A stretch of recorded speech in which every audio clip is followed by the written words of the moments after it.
샬롬. 오늘도 하나님의 은혜와 평강이 여러분 가운데 함께하기를 축복합니다. 오늘도 주신 말씀을 통해서 나에게 주시는 하나님의 말씀을 듣는 은혜로운 시간이 되기를 축복합니다. 이 시간 하나님께서 우리에게 허락해 주신 말씀은 열왕기하 10장 1절에서 11절 말씀입니다. 아합의 아들 70명이 사마리아에 살고 있었다.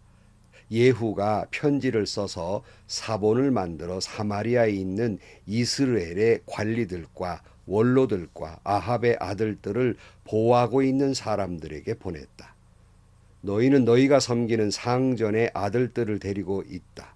병거와 말과 요새화된 성읍과 무기도 가지고 있다. 이제 이 편지가 너희에게 가거든. 너희는 너희 상전의 아들들 가운데에서 가장 훌륭하고 적합한 인물을 찾아서 그의 아버지의 왕좌에 앉히고 너희는 너희가 섬기는 상전의 가문을 편들어서 싸우도록 하여라. 이에 사마리아의 지도급 인사들은 두려워하며 말하였다. 저 두 왕도 그를 당하지 못하였는데 우리가 무슨 수로 그와 맞설 수 있겠소? 그리하여 왕가를 지키는 사람들과 성읍을 다스리는 사람들과 장로들과 왕자들을 보호하는 사람들이 예후에게 다음과 같은 전가를 보냈다.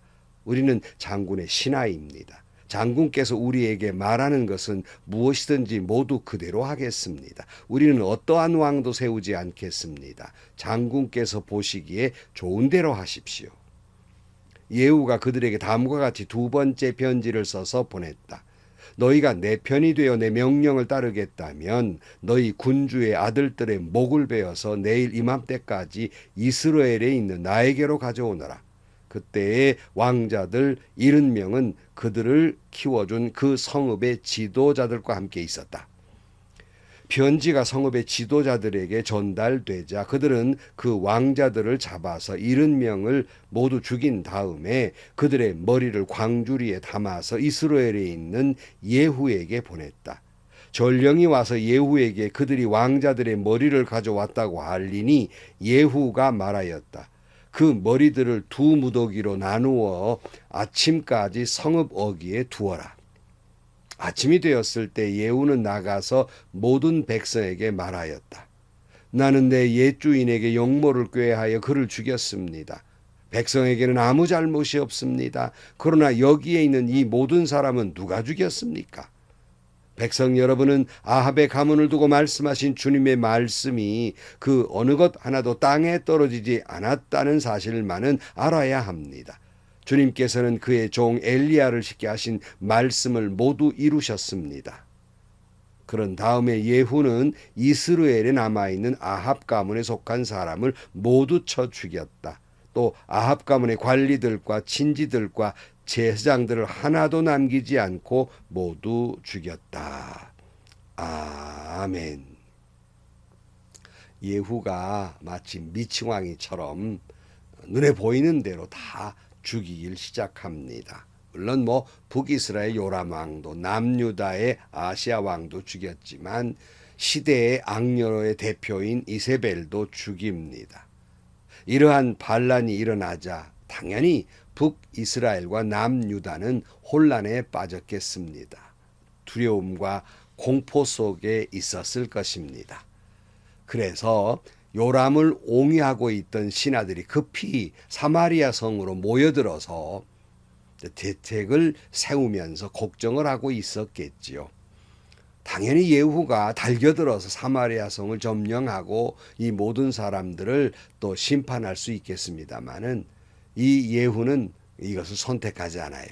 오히려 그들에게 다음과 같이 편지를 보냅니다. 그것이 본문의 말씀입니다. 1절 말씀.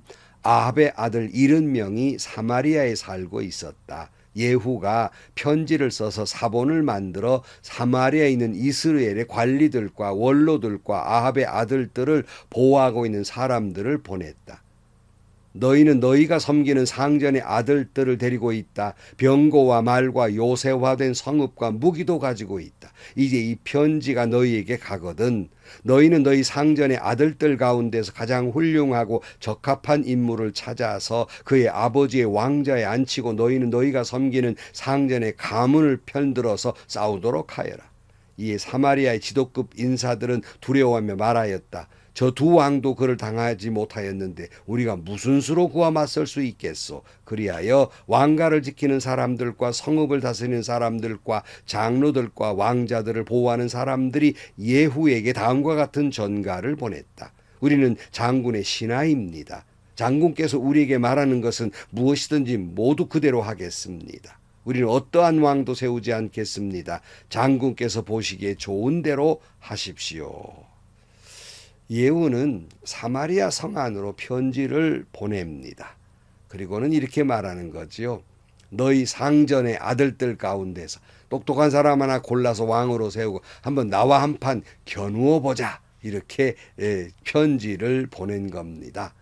당연히 거기에는 꿍꿍이가 있는 거지요. 왜냐하면 두려워서 항복을 받아내리는 속셈이었어요. 그러자 그대로 성 안의 리더들이 뭐라고 보냅니까? 우리는 장군의 신하입니다. 어떤 왕도 세우지 않겠습니다. 그저 장군님 뜻대로 하십시오라고 말을 합니다. 사실상 항복 문서이지요.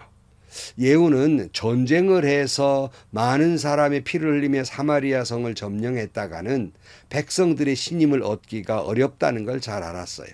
피를 많이 흘리면 그만큼 원성도 많을 것이거든요. 그러니까 피 안 흘리고 항복을 받아내리는 속셈이었고, 또 하나 다음의 속셈을 드러냅니다. 그 다음에 6절 말씀에 보면 예후가 그들에게 다음과 같이 두 번째 편지를 써서 보냈다. 너희가 내 편이 되어 내 명령을 따르겠다면 너희 군주의 아들들의 목을 베어서 내일 이맘때까지 이스라엘에 있는 나에게로 가져오너라. 그때 왕자들 70명은 그들을 키워준 그 성읍의 지도자들과 함께 있었다. 편지가 성읍의 지도자들에게 전달되자 그들은 그 왕자들을 잡아서 70명을 모두 죽인 다음에 그들의 머리를 광주리에 담아서 이스라엘에 있는 예후에게 보냈다. 전령이 와서 예후에게 그들이 왕자들의 머리를 가져왔다고 알리니 예후가 말하였다. 그 머리들을 두 무더기로 나누어 아침까지 성읍 어귀에 두어라.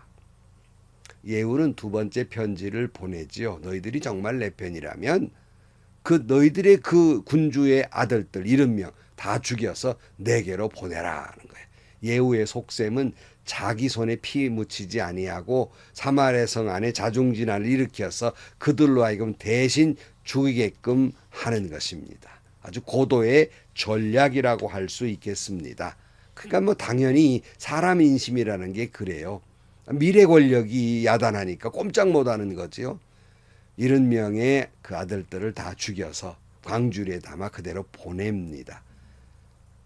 그 다음 날 9절 말씀은 아침이 되었을 때 예후는 나가서 모든 백성에게 말하였다.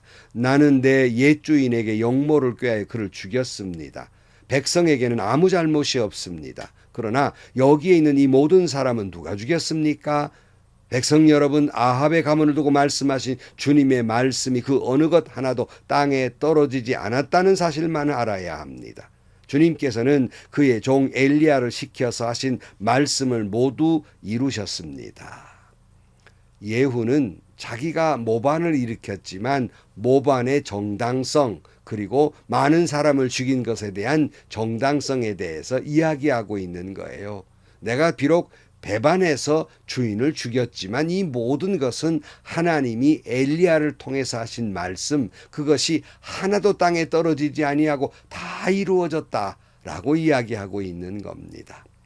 비록 여러분 끔찍한 사건 가운데 예후가 한 말이지만 이 말씀을 우리가 마음에 새겨둬야 할 것이에요. 뭐냐면 하나님의 말씀은 하나도 땅에 떨어지지 아니하고 이루어진다는 거예요. 여러분 다시 한번 이 말씀을 마음에 새기고 말씀에 순종하며 말씀을 믿고 나아가는 여러분들이 되시기를 축복합니다. 이 말을 한 이유는 사실은 이미 우리가 한번 본 적이 있습니다만은 열왕기상 21장 20절 말씀에 그런 말씀이 있잖아요.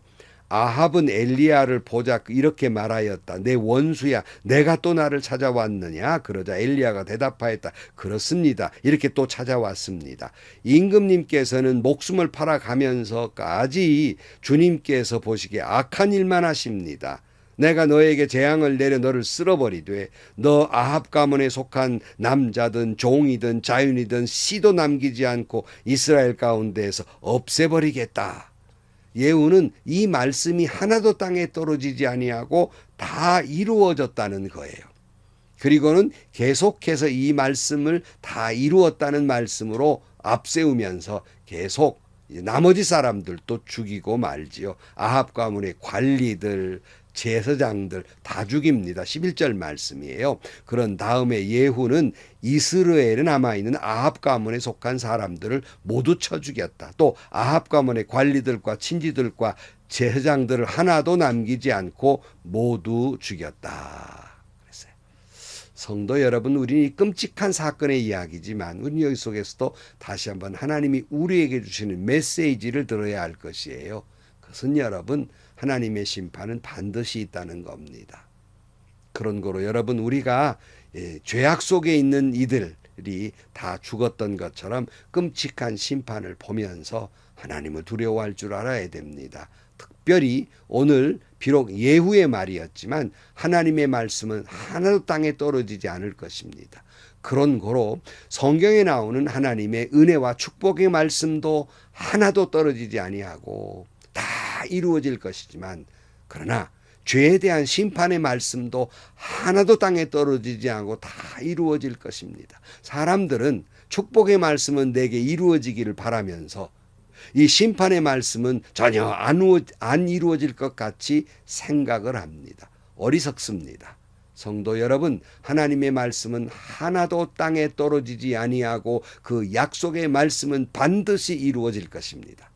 그런 고로 여러분, 우리는 더욱이 죄 가운데 있지 아니하고 말씀에 순종하며 살아가는 저와 여러분들이 되시기를 간절히 축복합니다.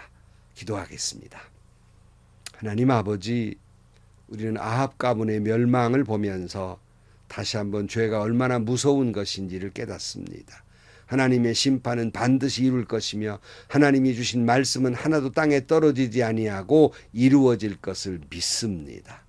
그러므로 그 하나님의 말씀을 믿고 말씀에 순종하며 살아가고 또 하나님의 심판이 있음을 믿고 죄 가운데 있지 아니하고 말씀 가운데 있는 저희들이 되게 하여 주옵소서. 예수님의 이름으로 기도하옵나이다.